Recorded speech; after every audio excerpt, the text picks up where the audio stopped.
There's a particular kind of quiet that follows a marriage ending after 30 years. Not the quiet of an empty house exactly, but the quiet of not knowing who you are without the person who used to finish your sentences. A woman I worked with, I'll call her Diane, divorced at 62 after 34 years of marriage.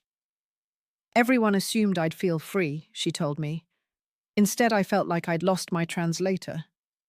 He was the one who knew how I took my coffee, what I meant when I got quiet. 34 years of shorthand, gone. If you're in that particular unmooring, I want you to know something first. Grieving a marriage you chose to leave, or one that ended despite your wanting to stay, is still grief. It doesn't need anyone's permission to be real, and it doesn't cancel out just because the ending was, in some ways, a relief. Here's what I've come to understand, both from my practice and from watching friends walk this road. The hardest part of late-life divorce usually isn't the paperwork. It's rebuilding an entire social world that was built as a couple. The friends who don't know whose side to take, the traditions that don't make sense solo, the empty side of the table at other people's dinners.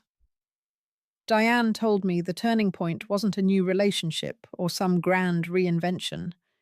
It was learning to go to the Sunday farmers market alone, on purpose, until it stopped feeling like something missing and started feeling like something hers. I didn't need someone there, she said. I needed to prove to myself I could still enjoy a Sunday. So if you're standing at the start of a life you didn't necessarily plan for, I wouldn't rush you toward reinvention. I'd just ask you to find one small thing, a market, a walk, a chair by a window, that becomes yours again, on your own terms. The rest tends to follow, in its own time.